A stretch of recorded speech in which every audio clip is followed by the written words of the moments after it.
Good morning students, मैं रितु चौधरी स्वागत करती हूँ आपका अपने परिवार स्वाध्याय श्री में। तो कैसे हैं आप सभी? आई होप अच्छे होंगे, स्वस्थ होंगे। आप सभी ने बहुत अच्छे से दिवाली मनाई होगी, गोवर्धन पूजा की होगी। और जैसे कि आज आपको पता ही है आज भाई दूज है, तो आज आप लोग भाई दूज का त्यौहार भी मना रहे होंगे। सभी बहन और भाइयों को भाई दूज की हार्दिक शुभकामनाएँ। आप सभी इस त्यौहार को बहुत अच्छे से मनाएं। हम बहन और भाई के पावन रिश्ते को और मजबूत बनाने के लिए भाई दूज का त्यौहार मनाया जाता है, ठीक है। तो इसी के साथ हम त्योहारों के साथ साथ पढ़ाई भी करनी ज़रूरी है ना, तो पढ़ाई भी करेंगे। तो जैसे मेरी बीच में 2-3 क्लासेज नहीं हो पाई, वही दिवाली की वजह से। दिवाली में बहुत सारे काम होते हैं, घर के काम होते हैं, वो तैयारी करनी होती है सारी चीज़ों की, ठीक है। तो इससे उसके चक्कर में क्लासेज नहीं बन पाई। आज क्लास बना रहे हैं, ठीक है। जिसमें हमारी पिछली क्लास में क्या था, हमने पिछली क्लास में शुरुआत की थी बुद्धि निर्माण के सिद्धांत। बुद्धि निर्माण के सिद्धांत में हमने कुछ सिद्धांत पढ़ लिए थे, तो उसमें से आगे के जो सिद्धांत है उन्हें आज हम पढ़ेंगे।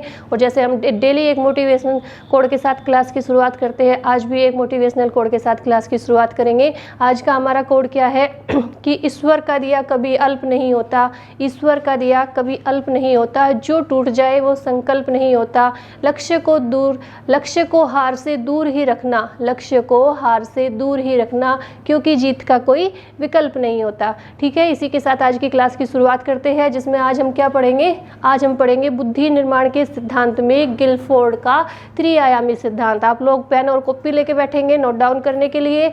और आज बुद्धि निर्माण के सिद्धांत में जो सिद्धांत चले हुए थे उसमें नेक्स्ट सिद्धांत है गिलफोर्ड का त्रिआयामी सिद्धांत, ठीक है।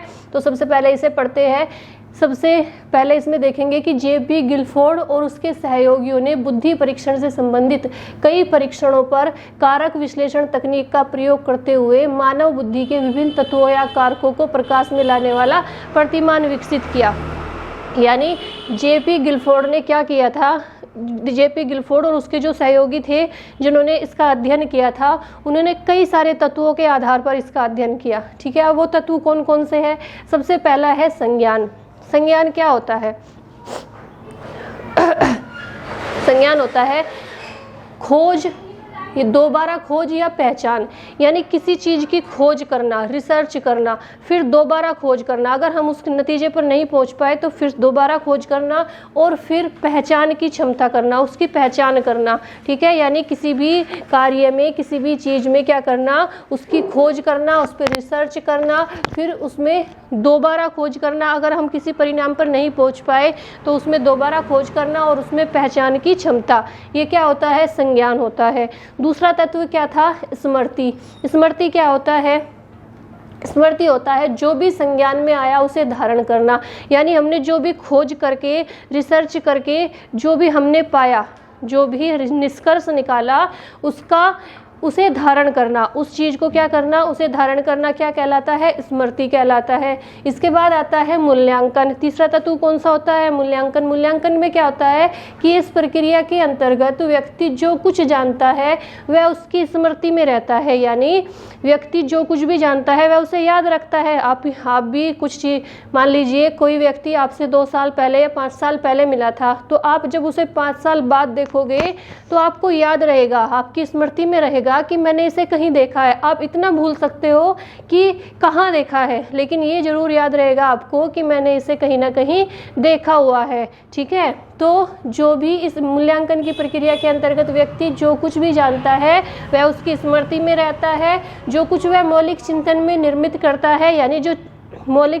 किसी भी चीज़ का चिंतन करने के बाद वह निर्मित करता है, किसी भी चीज़ के परिणाम पे पहुंचता है, उसके परिणामों की अच्छाई, सत्यता, उपयुक्तता के विषय में निर्णय लेता है। यानी जिस परिणाम में पे व्यक्ति पहुंचता है उसके परिणाम से क्या, उसमें क्या अच्छाई है, उसमें क्या सत्यता है, क्या सही है और क्या उसमें उपयुक्त है, उसके क्या करता है? उन सारी चीज़ों के विषय में निर्णय लेता है, ठीक है। निर्णय उन सब जिस भी चीज़ पे क्या करेगा व्यक्ति? चिंतन करेगा। उस चिंतन से जो परिणाम मिलेगा उन परिणामों की अच्छाई के बारे में, उसकी सत्यता के बारे में और उसकी उपयुक्तता के बारे में कि ये सही है या नहीं, उन सब के विषय में निर्णय लेता है। किस चीज़ में? मूल्यांकन में, ठीक है। नेक्स्ट कौन सा तत्व आता है? अभिसारी चिंतन। अभिसारी चिंतन क्या होता होता है। अभिसारी चिंतन के अंतर्गत व्यक्ति समस्या के ऐसे समाधान पर पहुंचता है जो परंपरा एवं प्रचलन के अनुसार स्वीकृति एवं सही समझा जाता है। अभिसारी चिंतन में व्यक्ति ऐसे समस्याओं का जो समाधान करता है वो इस तरह से करता है कि जो हमारी परंपरा के अनुसार, हमारे समाज में जो परंपरा चली हुई है उसके अनुसार, प्रचलन के अनुसार सही हो। यानी इस अभिसारी चिंतन के अंतर्गत व्यक्ति ऐसे इस तरह से समस्या का समाधान करता है कि जो उसकी परंपरा के अनुसार भी सही हो, जो उसके समाज में होता है, जो प्रचलन पहले से चला आ रहा है उसके अनुसार भी सही हो। ठीक है, तो इन सारी चीज़ों के अनुसार सब कुछ स्वीकृत और सही समझा जाए, अभिसारी चिंतन वह कहलाता है। यानी व्यक्ति समस्या का समाधान इस तरह से करे कि उसके समाज में जो पहले से ही प्रचलित है वो भी, और जो पहले से जो उसमें समाज में जो परंपरा आ रही है उसके अनुसार स्वीकृत भी माना जाए उसे कि हाँ ये सही है, और उसे सही भी समझा जाए। इसके बाद नेक्स्ट तत्व आता है अपसारी चिंतन। अपसारी चिंतन क्या कहलाता है? इसके अंतर्गत व्यक्ति विभिन्न दिशाओं, विभिन्न मार्गों के साथ समस्या का हल निकालता है।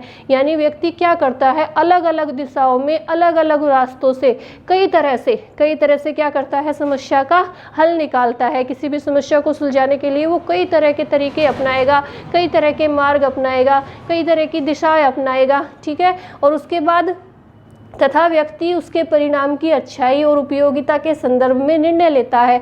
जब बहुत सारे तरीकों को अपनाकर वो किसी समस्या का समाधान करता है, उसके बाद वो उसके परिणाम की अच्छाई और उपयोगिता का निर्णय लेता है कि उसके परिणाम से कि क्या अच्छाई है, जो जिस चीज़ पे भी उसने खोज की है, जिस चीज़ का भी उसने अध्ययन किया है, उसकी क्या अच्छाई है, उसकी क्या उपयोगिता है।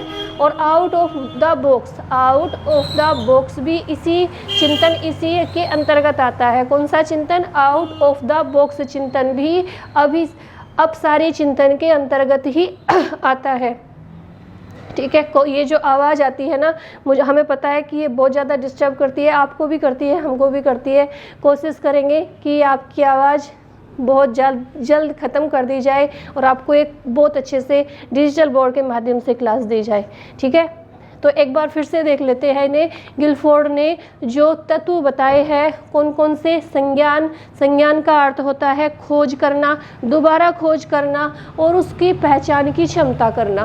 दूसरा होता है स्मृति का अर्थ होता है जो भी संज्ञान से प्राप्त हुआ, जो भी खोज करके प्राप्त हुआ उसे धारण करना। मूल्यांकन होता है कि व्यक्ति जो कुछ जानता है वह उसकी स्मृति में याद रहता है, जो कुछ उसे जिस चीज़ के बारे में उसने जाना है, जिस चीज़ के बारे में पढ़ा है, जिस चीज़ के बारे में उसे ज्ञान है, वो उसकी स्मृति में, उसकी याद में, उसके दिमाग में रहता है कि उसे अगर पूछा जाए तो वो तुरंत उसे बता देता है। जब भी आप एग्जाम देने जाते हो तो बहुत सारी चीज़ें पढ़ के जाते हो ना, तो सारी चीज़ें याद रहती है ना। तो वो कहने का अब अभिप्राय यही है कि व्यक्ति जो कुछ भी जानता है वो उसकी स्मृति में रहता है और वह मौलिक चिंतन में निर्मित करता है। जब वह मौलिक चिंतन करता है तो उसके परिणामों की अच्छाई, सत्यता और उपयुक्तता के विषय में निर्णय लेता है। अभिसारी चिंतन क्या होता है कि इसके अंतर्गत व्यक्ति जो है वो समस्या का समाधान इस तरह से करता है कि जो परंपरा और प्रचलन के अनुसार हो, यानी जो समाज में पहले से ही परंपरा है उसके अनुसार समस्या का समाधान किया जाता है और प्रचलन के अनुसार किया जाता है। अभिसारी चिंतन क्या होता है कि व्यक्ति विभिन्न दिशाओं, अनेक तरीकों से, अलग अलग तरीकों से समस्या का समाधान करने की कोशिश करता है और व्यक्ति उसके परिणाम की अच्छाई और उपयोगिता के संदर्भ में निर्णय लेता है। अगर पूछा जाए कि आउट ऑफ द बॉक्स चिंतन किसके अंतर्गत आता है तो आप लिखेंगे अपसारी चिंतन के अंतर्गत आता है। इसे आप लोग नोट डाउन कर लेंगे, फिर आगे का देखते हैं। ये कौन सा हो गया? गिलफोर्ड का त्रिआयामी सिद्धांत हो गया। ठीक है, इसे आप लोग फटाफट से नोट डाउन करेंगे।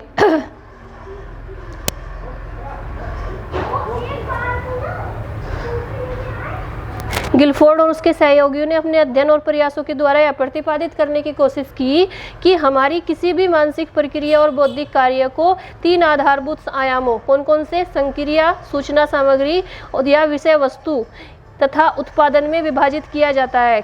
कौन कौन से 3 आधारभूत आयाम बताए? संक्रिया, सूचना सामग्री या विषय वस्तु तथा उत्पादन।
सॉरी आवाज़ नहीं आ रही थी ना, मैं फिर से बता देती हूँ आपको कि जो ये हमारा सिद्धांत कौन सा कंप्लीट हो गया, गिलफोर्ड का त्रिआयामी सिद्धांत कंप्लीट हो गया। इसके बाद हमने हार्वर्ड गार्डनर का बहुबुद्धि सिद्धांत पढ़ना है। ठीक है, कौन सा पढ़ेंगे हम? हार्वर्ड गार्डनर का बहुबुद्धि सिद्धांत। ये कब दिया? उन्होंने 1938 में दिया था। ठीक है, 1938 में इन्होंने इस सिद्धांत के अंतर्गत 3 कारकों पर बल दिया था। अब वो 3 कारक कौन कौन से हैं? वो 3 कारक है हमारे। पहला कारक है बुद्धि का स्वरूप एकाकी न होकर बहुकारकीय होता है तथा प्रत्येक बुद्धि एक दूसरे से अलग होती है। पहला इनका कारक क्या था कि प्रत्येक बुद्धि एक दूसरे से अलग होती है। बिल्कुल सही बात है। इन्होंने क्या माना था कि जरूरी नहीं है कि किसी के अंदर एक विशिष्ट योग्यता हो तो दूसरी विशिष्ट योग्यता वो भी वैसी ही होगी। मान वही जो मैंने एग्जाम्पल आपको पिछली क्लास में भी दिया था कि ऐसा नहीं हो सकता कि कोई कला में निपुण है तो वो विज्ञान में निपुण नहीं हो सकता, वो कला में भी निपुण हो सकता है, वो विज्ञान में भी निपुण हो सकता है। तो जो बुद्धि है उसे इन्होंने क्या माना है? एक दूसरे से अलग माना है। बुद्धि का स्वरूप एकाकी न होकर बहुकारकीय होता है, यानी एक व्यक्ति के अंदर बहुत सारे गुण हो सकते हैं, बहुत सारी विशिष्ट योग्यताएं हो सकती है। जरूरी नहीं है कि वो सिर्फ एक ही काम में माहिर हो सकता है, एक ही काम में कुशल हो सकता है। ठीक है, वो बहुत सारे कामों में भी कुशल हो सकता है। पहला कारक था ये।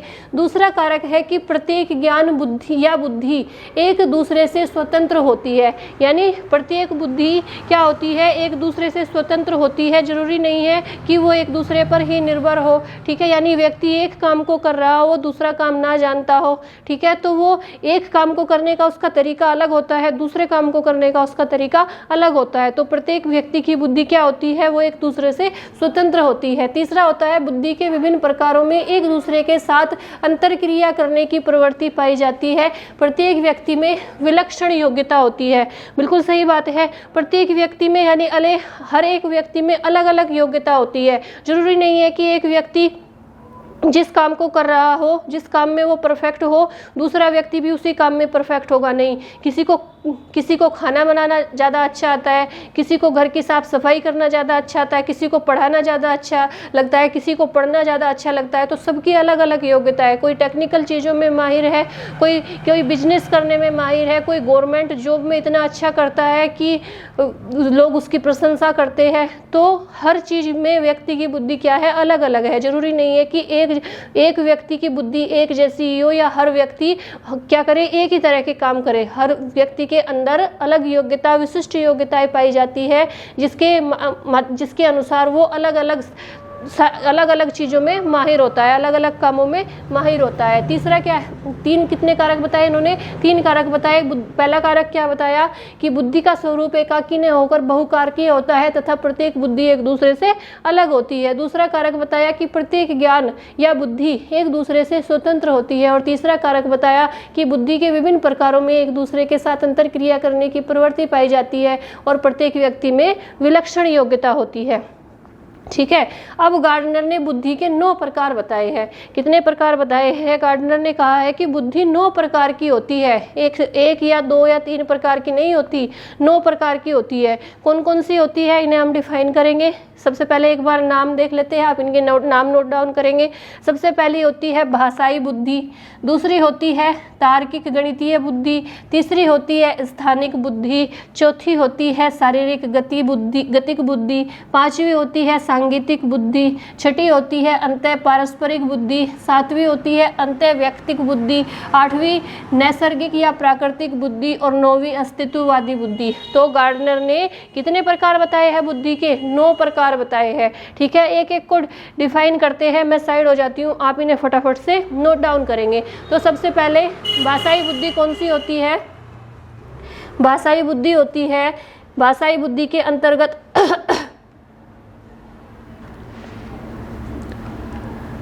भाषाई बुद्धि के अंतर्गत देखेंगे, यानी ऐसी बुद्धि जिसमें भाषा संबंधी क्षमता का क्या होता है? विकास होता है। कैसी बुद्धि? यहाँ पे लिख देते हैं, जिसमें आप लोग भी साथ साथ नोट डाउन करते चाहिए, जिसमें भाषा संबंधी बुद्धि का विकास होता है। तो वह कैसी बुद्धि कहलाती है? वह भाषाई बुद्धि कहलाती है। ऐसी बुद्धि जिसमें भाषा संबंधी बुद्धि का विकास होता है वह क्या कहलाती है? वह भाषाई बुद्धि कहलाती है। ठीक है, भाषा संबंधी बुद्धि का विकास होता है या भाषा संबंधी क्षमता का विकास होता है, वह क्या कहलाती है? वह भाषाई बुद्धि कहलाती है। ठीक है, दूसरा देखेंगे, दूसरा है तार्किक गणितीय बुद्धि। तार्किक गणितीय बुद्धि क्या होती है? यह तार्किक योग्यता और गणितीय कार्यों से संबंध होती है। यानी इस बुद्धि के अंतर्गत व्यक्ति क्या करना सीख जाता है? तार्किक और गणितीय यानी रीजनिंग पावर और संख्या पद्धति यानी गणित से रिलेटेड जितनी भी क्षमता होती है उसके बारे में सीख जाता है। तो इसमें क्या लिखेंगे कि यह बुद्धि तार्किक योग्यता और गणितीय कार्यों से संबंधित है। यह बुद्धि कौन सी बुद्धि? तार्किक बुद्धि। यह बुद्धि तार्किक क्या होता है? रीजनिंग, तार्किक और गणितीय, तार्किक और गणितीय योग्यता या कार्य, गणितीय कार्यों से संबंधित है। क्या है? तार्किक योग्यता लिख लेंगे, तार्किक योग्यता। यह बुद्धि तार्किक योग्यता और गणितीय कार्यों से संबंधित है। कौन सी बुद्धि? तार्किक गणितीय बुद्धि, जिसके नाम से ही आपको पता चल रहा है, तार्किक गणितीय बुद्धि। तीसरी बुद्धि कौन सी बताई गार्डनर ने? तीसरी बताई स्थानिक बुद्धि। यानी इसके माध्यम से क्या होता है? इस तरह की बुद्धि का उपयोग अंतरिक्ष यात्रा के दौरान मानसिक कल्पनाओं को चित्र का स्वरूप देने में किया जाता है। जब अंतरिक्ष यात्रा की जाती है तब मानसिक कल्पनाओं को यानी मन में ही यानी इमेजिन किया जाता है, चित्र का स्वरूप दिया जाता है। यानी इमेजिन किया जाता है कि यहाँ पे ये चीज़ें होगी। किसके दौरान? जब हम अंतरिक्ष यात्रा कर रहे होते हैं उस समय इस बुद्धि का उपयोग किया जाता है। कौन सी बुद्धि का? स्थानिक बुद्धि का। तो इसमें लिख लेंगे कि इस तरह की बुद्धि का उपयोग अंतरिक्ष यात्रा के दौरान, यहाँ पे लिख लेंगे इस तरह की बुद्धि का उपयोग, इस तरह की बुद्धि का उपयोग, बुद्धि का उपयोग अंतरिक्ष यात्रा के दौरान, अंतरिक्ष यात्रा के दौरान मानसिक कल्पनाओं, मैं ये बदल लेती हूँ क्या, मानसिक कल्पनाओं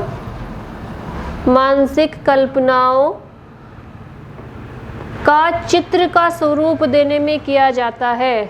मानसिक कल्पनाओं का चित्र का स्वरूप यानी इमेजिन करना, पिक्चर के बारे में सोचना कि यहाँ पे ऐसा होगा, चित्र का स्वरूप देने में किया जाता है, देने में किया जाता है। तो इसके बारे में क्या लिखेंगे? स्थानिक बुद्धि के बारे में, इस तरह की बुद्धि का उपयोग अंतरिक्ष यात्रा के दौरान किया जाता है। कैसे किया जाता है? मानसिक कल्पनाओं का चित्र का स्वरूप देने में किया जाता है। नेक्स्ट देखेंगे शारीरिक गतिक बुद्धि।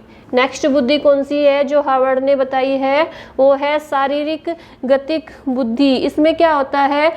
इस प्रकार की बुद्धि का प्रयोग सूक्ष्म और परिष्कृत समन्वय के साथ शारीरिक गति से संबंधित कार्यों में होता है। शारीरिक गतियाँ क्या क्या होती है? जैसे नृत्य हो गया, सर्कस हो गया, व्यायाम हो गया, घूमना हो गया, यानी जिसमें हमारा शरीर गति करे, जिसमें हमारा शरीर गति करे, चलना फिरना, घूमना, डांस करना, सर्कस दिखाना, इसमें ये किसके अंतर्गत आते हैं? शारीरिक बुद्धि के अंतर्गत आते हैं। जैसे नृत्य हो गया, सर्कस हो गया और घूमना, चलना। ठीक है, व्यायाम करना, एक्सरसाइज करना, तो ये किसके अंतर्गत आएंगे? ये शारीरिक गतिक बुद्धि के अंतर्गत आएंगे। यानी ऐसी बुद्धि जिसमें शारीरिक गति से संबंधित कार्य होते हैं। क्या लिखेंगे? जिसमें शारीरिक गति से संबंधित कार्य होते हैं, वो कैसी बुद्धि कहलाती है? शारीरिक गतिक बुद्धि कहलाती है। जिसमें शारीरिक गति से संबंधित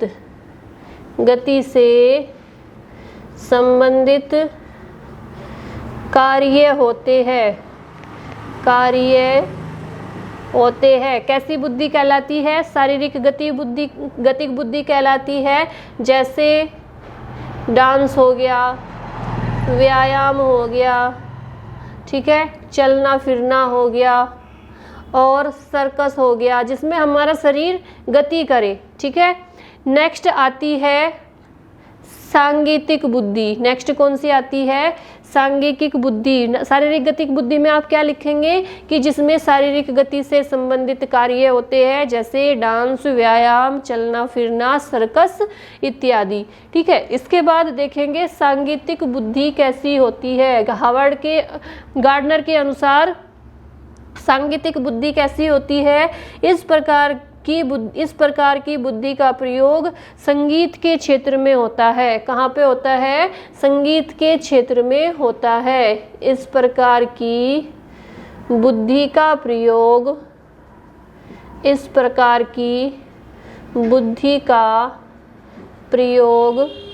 कहाँ पे होता है? संगीत के क्षेत्र में होता है। कौन सी बुद्धि का प्रयोग? सांगीतिक बुद्धि का प्रयोग। गार्डनर ने बुद्धि के 9 प्रकार बताए हैं, जिसमें से 5 हमने डिफाइन कर लिए, यानी भाषाई बुद्धि, तार्किक गणितीय बुद्धि, स्थानिक बुद्धि, शारीरिक गति बुद्धि और सांगीतिक बुद्धि। भाषा संबंधी बुद्धि का क्षमता का प्रयोग किया जाता है, वो भाषाई बुद्धि कहलाती है। जहाँ पे रीजनिंग और गणित संबंधी कार्य किए जाते हैं, वो तार्किक गणितीय बुद्धि कहलाती है। स्थानात्मक बुद्धि का प्रयोग तब किया जाता है जब हम अंतरिक्ष यात्रा कर रहे होते हैं और मानसिक कल्पनाओं के बारे में पिक्चर सोचकर इमेजिन करके क्या करते हैं? कार्य करते हैं, वो स्थानिक बुद्धि होती है। शारीरिक गति बुद्धि क्या होती है? जिसमें हमारा शरीर गति करे, यानी हमारा शरीर गति करे, जैसे डांस करना, जैसे व्यायाम करना, चलना फिरना, सर्कस करना, इसमें हमारा शरीर क्या करता है? गति करता है, वो शारीरिक गतिक बुद्धि कहलाती है। और सांगीतिक बुद्धि क्या होती है? इस प्रकार की बुद्धि का प्रयोग कहाँ पे किया जाता है? संगीत के क्षेत्र में किया जाता है। ठीक है। इसके बाद देखेंगे अंतः पारस्परिक बुद्धि। मैं इसे रफ कर देती हूँ। इसके बाद कौन सी है? अंतः पारस्परिक बुद्धि कैसी होती है? गार्डनर के अनुसार अंतः पारस्परिक बुद्धि होती है कि इस प्रकार के ज्ञान का प्रयोग सामाजिक व्यवहारों में किया जाता है। किस में किया जाता है? इस प्रकार के ज्ञान का प्रयोग कहाँ पे किया जाता है? इस प्रकार की बुद्धि का प्रयोग सामाजिक व्यवहारों में। कहाँ पे? सामाजिक व्यवहार, यानी हमारा समाज में कैसा व्यवहार है, सामाजिक व्यवहारों में किया जाता है। ठीक है। तो अंतः पारस्परिक बुद्धि कैसी होती है? जिसका प्रयोग हम कब करते हैं? समाज में करते हैं, सामाजिक व्यवहारों में करते हैं। नेक्स्ट कौन सी आती है? अंतः वैयक्तिक बुद्धि। अंतः वैयक्तिक बुद्धि कैसी होती है? गार्डनर ने क्या बताया है कि अंतः वैयक्तिक बुद्धि का प्रयोग आत्मबोध, पहचान और स्वयं की भावना एवं कौशल क्षमता को जानना है, यानी खुद के बारे में जानना। यानी यहाँ पे लिखेंगे इस बुद्धि का प्रयोग क्या है? आत्मबोध, पहचान और स्वयं की भावनाओं एवं कौशल के बारे में जानना। आत्मबोध, पहचान और स्वयं की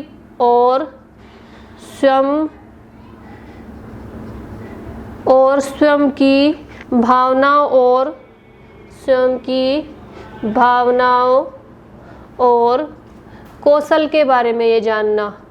कौशल के बारे में जानना, यानी हमारे अंदर कैसी भावनाएं हैं, हम कितने निपुण हैं, हमारी पहचान क्या है, स्वयं के बारे में जानना। व्यक्ति जब खुद के बारे में जानने की कोशिश करता है तब किस बुद्धि का प्रयोग किया जाता है?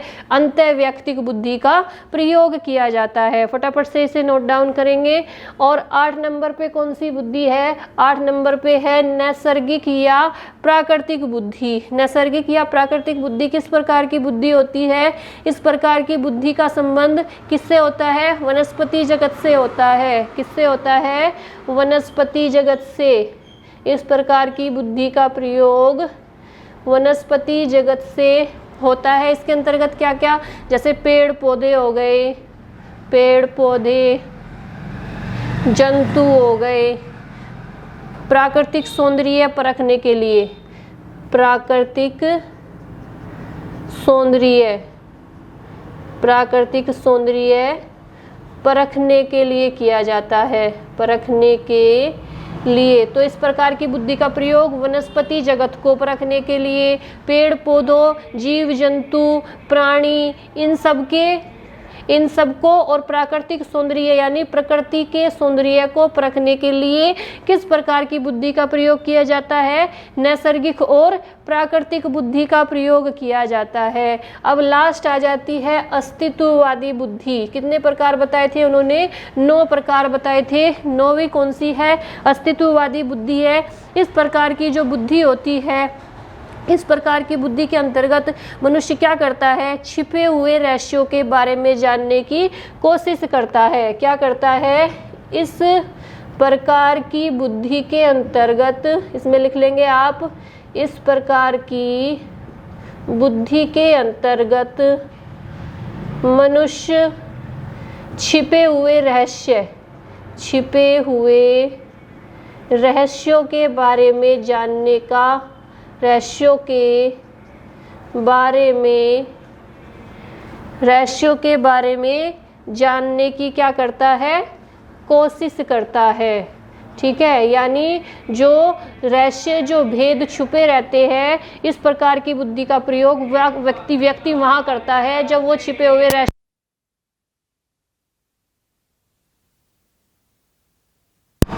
क्या करता है? छिपे हुए रहस्यों के बारे में जानने की कोशिश करता है। तो कौन सी बुद्धि का प्रयोग करता है? अस्तित्ववादी बुद्धि का प्रयोग करता है। जैसे जीवन क्या है या मृत्यु क्या है, या आत्मा और परमात्मा का अस्तित्व है या नहीं। यानी जब व्यक्ति इस बारे में जानने की कोशिश करता है कि जीवन क्या है, मृत्यु क्या है, व्यक्ति की मृत्यु क्यों होती है, उसका जन्म क्यों होता है, ईश्वर का अस्तित्व है भी या नहीं भी है, जब इन सब चीज़ों के बारे में, इन रहस्यों के बारे में वो पता लगाने की कोशिश करता है, तब कौन सी बुद्धि का प्रयोग किया जाता है? तब अस्तित्ववादी बुद्धि का प्रयोग किया जाता है। आप लोग इसे अच्छे से नोट डाउन करेंगे। तो ये हमारा कौन सा हो गया? गिलफोर्ड का त्रिआयामी सिद्धांत हो गया और हार्वर्ड गार्डनर का बहुबुद्धि सिद्धांत हो गया। अभी जो इसमें 1-2 सिद्धांत और बचे हुए हैं उन्हें हम नेक्स्ट क्लास में कंप्लीट करा देंगे। आप इन्हें अच्छे से करेंगे। और अब हम क्या करेंगे, 1-2 दिन बाद क्वेश्चन आंसर की सीरीज लगानी शुरू करेंगे। जितने भी हम क्वेश्चन पढ़ सकते हैं, इसमें थ्योरी भी हम साथ साथ चलाते रहेंगे, जैसे हमारी थ्योरी भी कंप्लीट हो जाए और उसके बाद क्वेश्चन आंसर भी हमें पता चल जाए कि क्वेश्चन किस तरह से पूछे जाते हैं। तो आप क्लास से जुड़े रहेंगे। ये मत सोचना कि क्लास नहीं आ रही है, दिवाली की वजह से नहीं आ रही थी, क्योंकि दिवाली में बहुत ज़्यादा काम होता है। ठीक है, आप लोगों के घर में भी होगा, आपने भी अच्छे से दिवाली मनाई होगी, इसलिए अब आपकी क्लासेज क्या होगी? डेली होगी। तो आज के लिए इतना ही रखेंगे। और जैसे मैं आपको डेली बोलती हूँ, वीडियो को ज़्यादा से ज़्यादा शेयर कीजिए, लाइक कीजिए, चैनल को सब्सक्राइब कीजिए। जो नए बच्चे जुड़े हैं वो पिछली क्लासेज देखने के लिए प्लेलिस्ट से पिछली क्लासेज ले सकते हैं, नोट डाउन कर सकते हैं। तो आज के लिए इतना ही रखेंगे। एक बार फिर से आप सभी को भाई दूज की हार्दिक शुभकामनाएं। अच्छे से अपना त्यौहार मनाइए, खुश रहिए। भगवान करे आपकी सारी मनोकामना पूरी हो और अगली बार आप सिलेक्शन लेने के बाद जितने भी भाई है अपनी बहनों के घर जाए और जितनी भी बहनें हैं वो अपने भाइयों के साथ भैया दूज मनाएं। सभी